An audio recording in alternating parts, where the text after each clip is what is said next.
হাদিসে আছে রাসূলুল্লাহ সাল্লাল্লাহু আলাইহি ওয়াসাল্লাম ইরশাদ করেন, ময়দানে হাসরে এক ব্যক্তি আসি বলবে, এই হিসাব মানতে পারতেছি না, হিসাব সঠিক হয় নাই,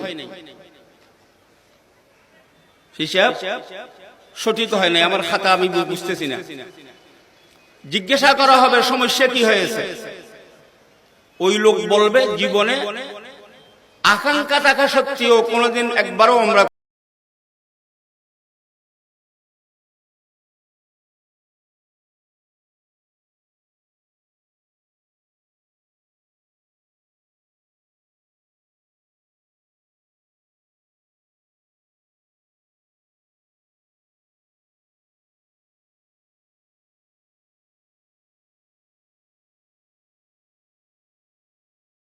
করছিল কিনা, কি ইশরাকের ওয়াক্ত হওয়া পর্যন্ত মসজিদে অবস্থান করে 2 রাকাত বা 4 রাকাত, কমপক্ষে 2 রাকাত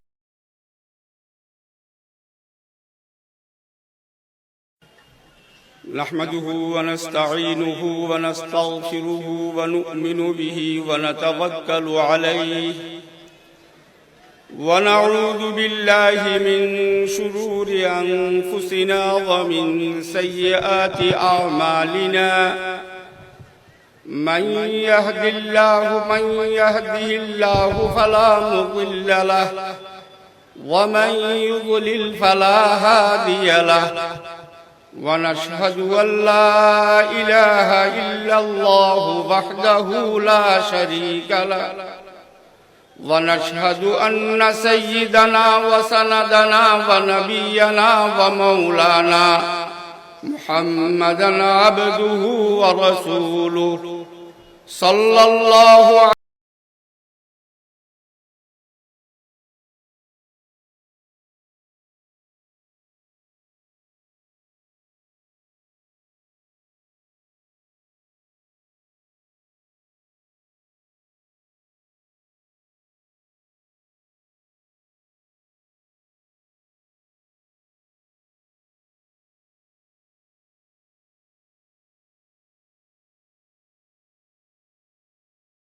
من أطاعني دخل الجنة ومن عصاني فقد أبى أو كما قال عليه الصلاة والسلام محترم حاضرين,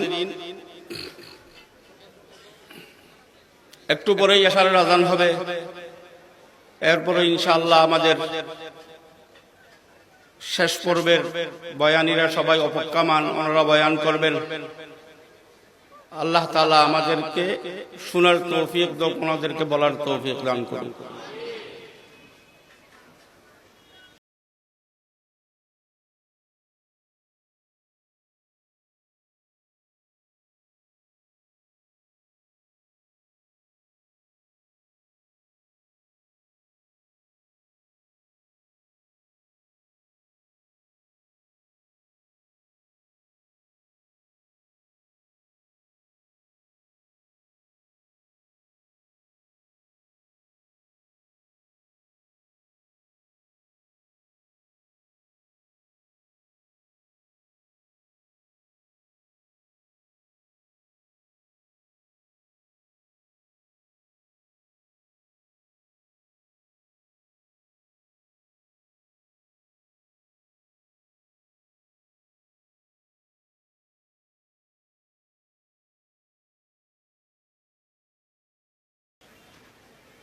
সেরকম কিছু নয়, বরং আল্লাহকে সন্তুষ্ট করার জন্য ওনারা আরম্ভ করেছিলেন, যারাই করছিলেন। পরবর্তীতে আজকে পর্যন্ত যারাই সংশ্লিষ্ট রয়েছেন আল্লাহকে সন্তুষ্ট করার জন্য, আয়োজকরা আয়োজন করতেছেন, বলনেওয়ালারা বলতেছেন, শুননেওয়ালারা শুনতেছেন, যার কারণে যুগ যুগ ধরে এটা অব্যাহত রয়েছে। আগামীতেও আল্লাহ তাআলা এই সিলসিলাকে দীর্ঘায়ু করুক। একমাত্র আল্লাহকে সন্তুষ্ট করার জন্য আয়োজন করা, আল্লাহকে সন্তুষ্ট করার জন্য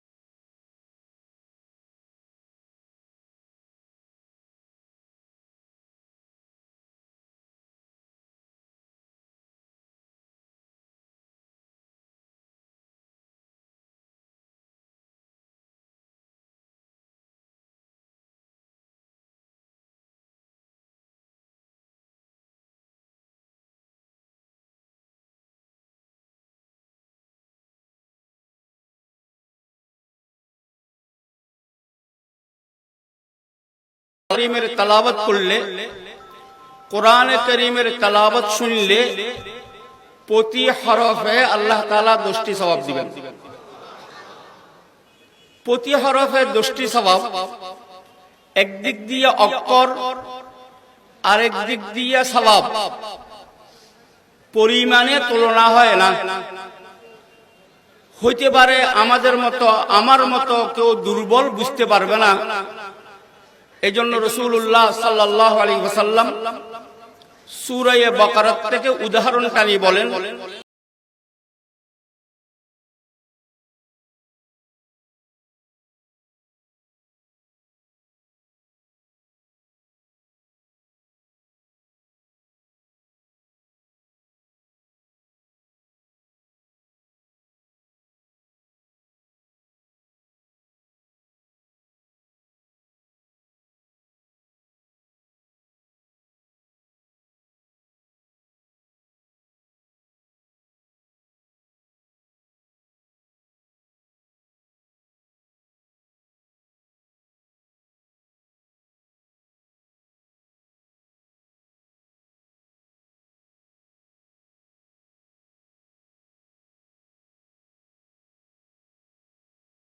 তাহলে একেবারে কমপক্ষে 5000 নেকি পাবেন।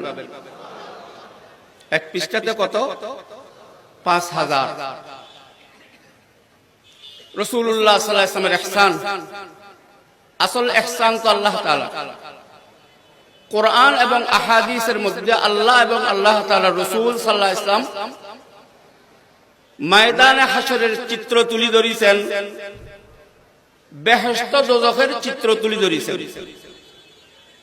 ময়দানে হাশরের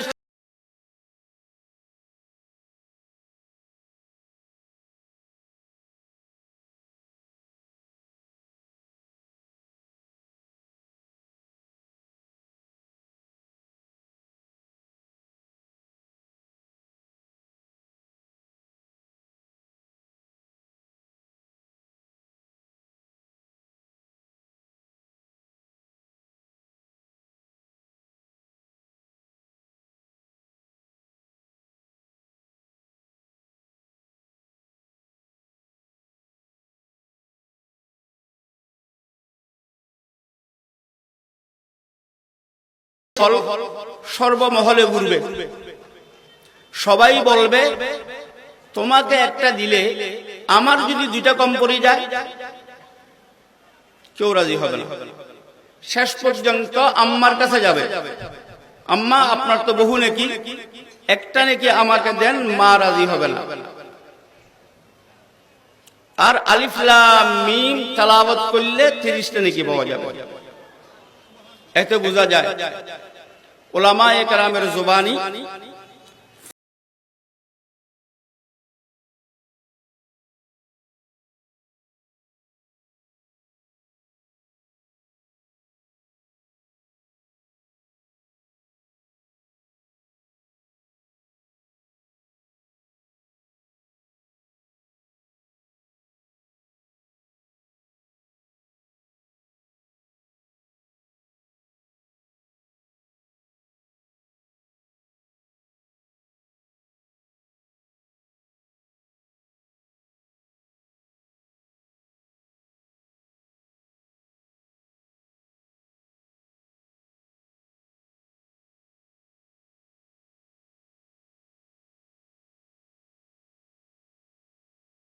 আমরা সেই মূল্যায়ন করতে সক্ষম হচ্ছি না।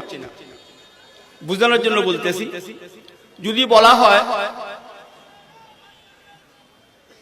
এরকম, যদি বলা হয় প্রতি হরফে 1 টাকা করে দেওয়া হবে, কোন পক্ষ থেকে এই ধরনের প্রশ্ন না থাকলে যে কোরআনে কারীমের তেলাওয়াত যেই করুক না কেন প্রতি হরফে 1 টাকা করে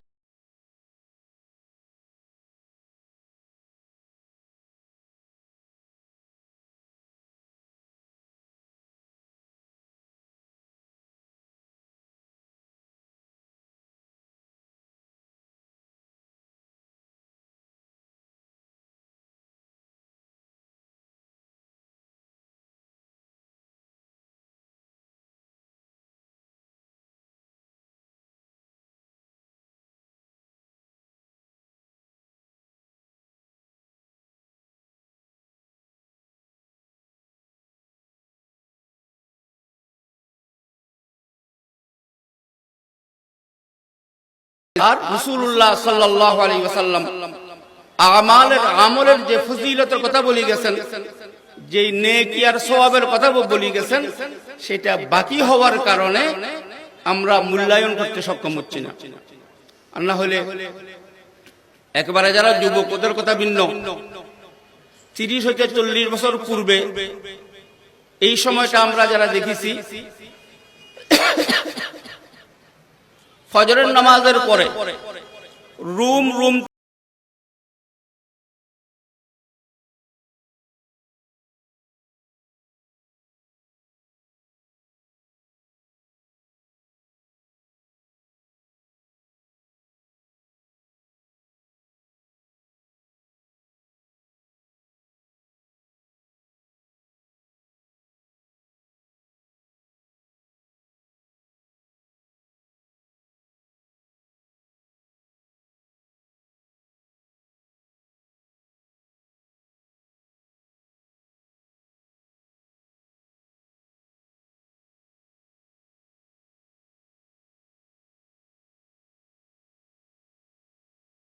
নামাজের পরে ইশরাকের ওয়াক্ত হওয়া পর্যন্ত বিজ্ঞ মত অনুযায়ী সূর্য উদয় হওয়া, সূর্য উঠা যখন আরম্ভ করে তখন থেকে 10 মিনিট পরে ইশরাকের ওয়াক্ত হয়।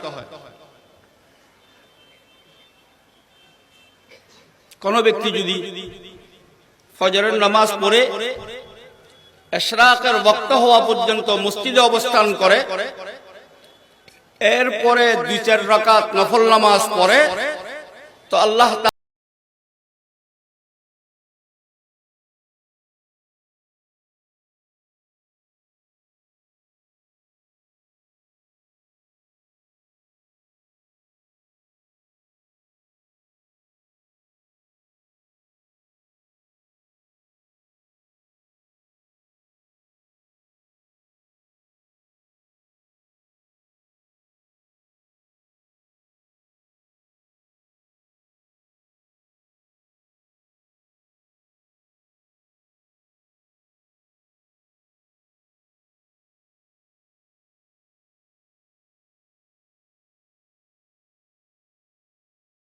সাল্লাল্লাহু আলাইহি ওয়াসাল্লাম ইরশাদ করেন, এই সময়টা মসজিদে অবস্থান করে কেউ যদি 2 রাকাত নফল নামাজ পড়েছেন, আল্লাহ তাআলা মকবুল উমরার সওয়াব দিবেন। উমরা করলে কবুল হওয়া শর্ত। হাদিসে আছে রাসূলুল্লাহ সাল্লাল্লাহু আলাইহি ওয়াসাল্লাম ইরশাদ করেন, ময়দানে হাশরে এক ব্যক্তি আসি বলবে, এই হিসাব মানতে পারতেছি না, হিসাব সঠিক হয় নাই, হিসাব সঠিক হয় নাই, আমার খাতা আমি বুঝতেছি না। জিজ্ঞাসা করা হবে সমস্যা কি হয়েছে? ওই লোক বলবে, জীবনে আকাঙ্ক্ষা থাকা সত্ত্বেও কোনোদিন একবারও উমরা করতে পারি নাই, আমি উমরা নসিব হয় নাই, উমরায় যাওয়ার আগেই আমার মৃত্যু হয়ে গেছে। এখানে দেখতেছি হাজার হাজার উমরার সওয়াব, এটা আসলো করতে। তখন ওই লোককে বলা হবে, তুমি উলামায়ে কেরামের জবানি শুনিয়া, তুমি রাসূলুল্লাহ সাল্লাল্লাহু আলাইহি ওয়াসাল্লামের এই হাদিস পড়িয়া, রাসূলুল্লাহ সাল্লাল্লাহু আলাইহি ওয়াসাল্লামের এই হাদিস পড়াইয়া এই হাদিসের উপর আমল করছিলে কিনা? কি ইশরাকের ওয়াক্ত হওয়া পর্যন্ত মসজিদে অবস্থান করে 2 রাকাত বা 4 রাকাত, কমপক্ষে 2 রাকাত নফল নামাজ পড়লে আল্লাহ তাআলা মকবুল এক উমরার সওয়াব দিবে, এই কথা জানিয়ে তুমি এর উপর আমল করছিলে কিনা? এই ব্যক্তি বলল, তা তো করছিলাম, তা করছিলাম, আমি প্রতিদিন 2 রাকাত 2 রাকাত ওই সময় অবস্থান করে পড়েছি। তখন তাকে বলা হবে, হাজার হাজার উমরার যে সওয়াব তুমি দেখতেছো, ওই তোমার প্রতি 2 রাকাতের বিনিময়ে এক উমরার সওয়াব লেখা হয়েছে।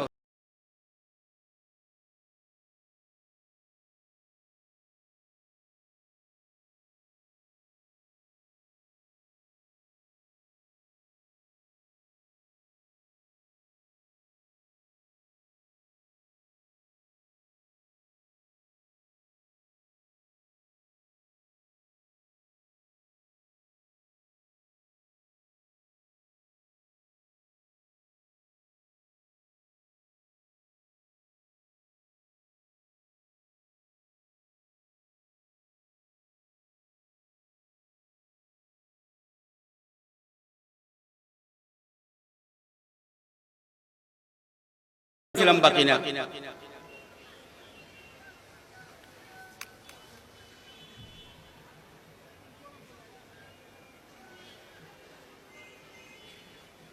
একজন মুসলমান আর অমুসলমানের পার্থক্য যদি করা হয় তো বহু দৃষ্টিকোণে বহু বিবেচনায় একজন মুসলমান এবং একজন অমুসলিমের মধ্যে পার্থক্য হতে পারে। অন্যতম একটা পার্থক্য হলো একজন মুসলমান যখন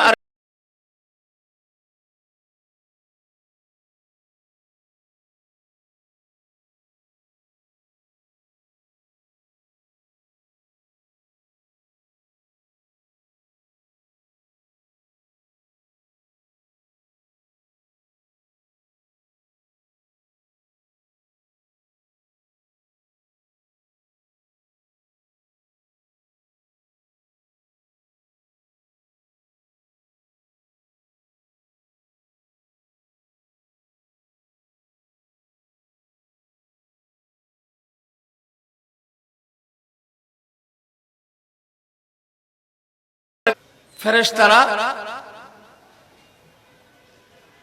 এই কথার অপেক্ষায় থাকবে, ওই সময়ের অপেক্ষায় থাকবে যখন আল্লাহ তাআলা বেহেশতীদেরকে বলবে আসসালামু আলাইকুম। তাহলে আসসালামু আলাইকুম এটা আব্দুল্লাহ আর ওবাইদুল্লাহ একটা ভাষা, একে অপরকে আসসালামু আলাইকুম বলা শুধু তাই নয়,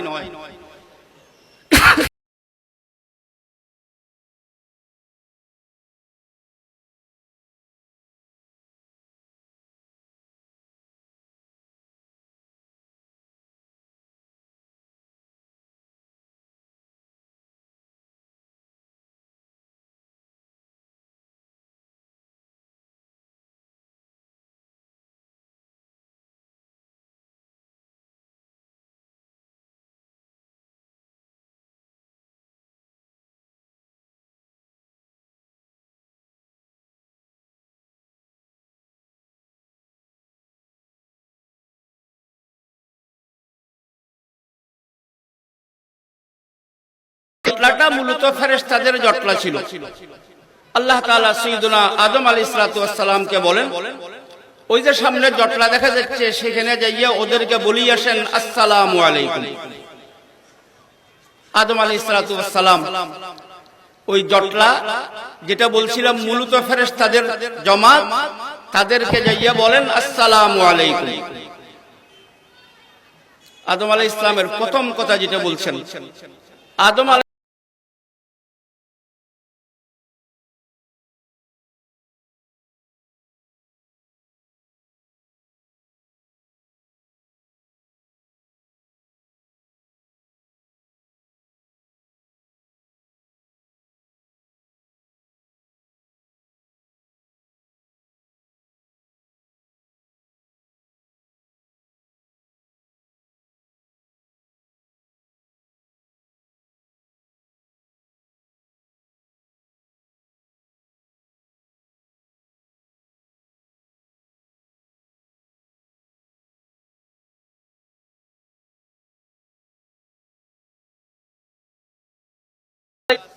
হাট তো এখনো আছে, হাটের বাহিরে একটা সুর হয়, কে কি বলতেছে বোঝা যায় না, তবে একটা আওয়াজ হয় হাটের। বেহেশতের বাহিরেও নাকি এই ধরনের আওয়াজ হবে, হাটের বাহিরে যেরকম সুর হয় বেহেশতের বাহিরেও এরকম সুর হবে। মাসালা মাছের গল্প দিবে, গোশতওয়ালা গোশতের গল্প দিবে যে না, রাসূলুল্লাহ সাল্লাল্লাহু আলাইহি ওয়াসাল্লাম বলেন হাটের বাহিরে যেরকম সুর হয়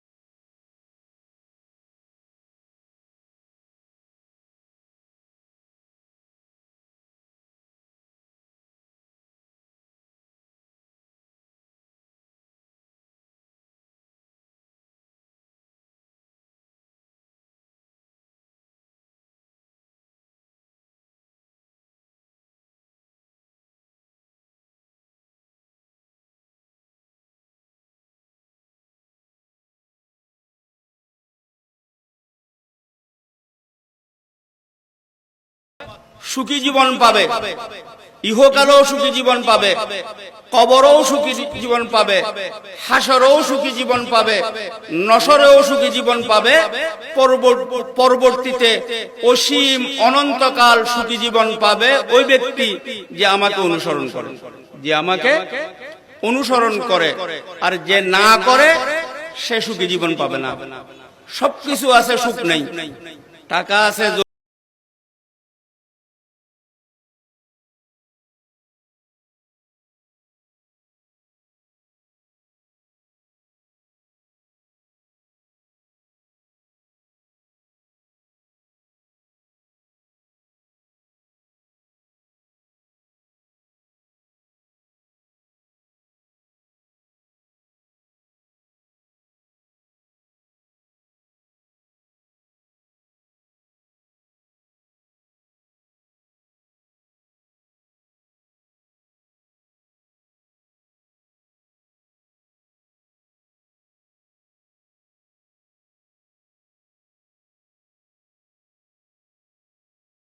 চেষ্টা করিও রাসূলুল্লাহ সাল্লাল্লাহু আলাইহি ওয়াসাল্লামকে আগেবারই সালাম দিতে পারিনি। সালাম দেব দেব বাপ করতে করতে রাসূলুল্লাহ সাল্লাল্লাহু আলাইহি ওয়াসাল্লাম বলে ফেলতেন আসসালামু আলাইকুম। রাসূলুল্লাহ সাল্লাল্লাহু বলে ফেলতেন আসসালামু আলাইকুম। এখন কে কাকে সালাম দিবে রাসূলুল্লাহ সাল্লাল্লাহু আলাইহি ওয়াসাল্লাম অপেক্ষা করে নাই। সাহাবায়ে কেরাম গোলামরা আমাকে সালাম করুন, শাগরিদরা আমাকে সালাম করুন। তো সাইয়েদনা আবু হুরায়রা বলেন, বছরকে বছর চেষ্টা করার পরে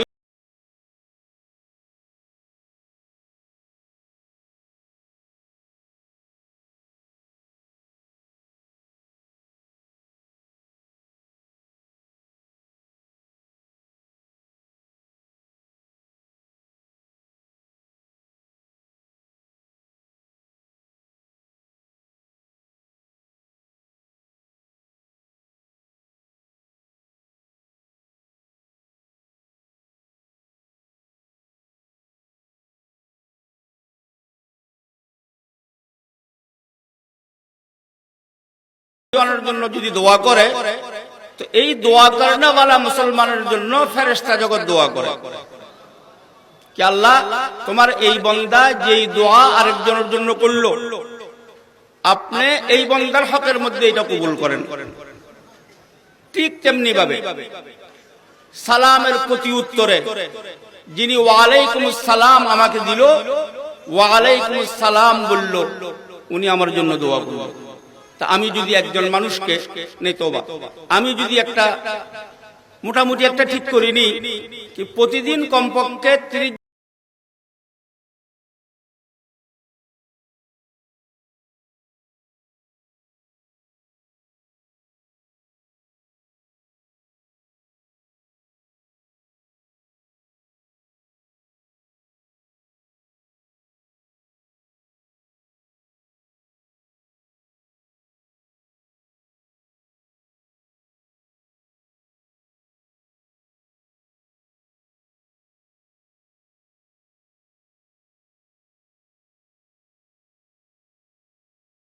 সালাম দি, তো প্রতি উত্তরে ওনারা বলবেন ওয়ালাইকুমুস সালাম।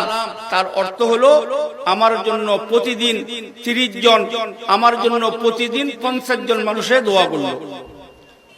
আব একদিন, 2 দিন, 1 মাস, 2 মাস, 1 বছর, 2 বছরেও শত শত মানুষের দোয়া করার পর এই দোয়া আমার হকের মধ্যে কবুল হবে না, এই কথাটা চিন্তাও করা যায় না। এই কথা তো চিন্তাও করা যায় না। আমরা বলি ভাই আমার জন্য দোয়া করিও, অবশ্যই বলবো, অবশ্যই বলবো।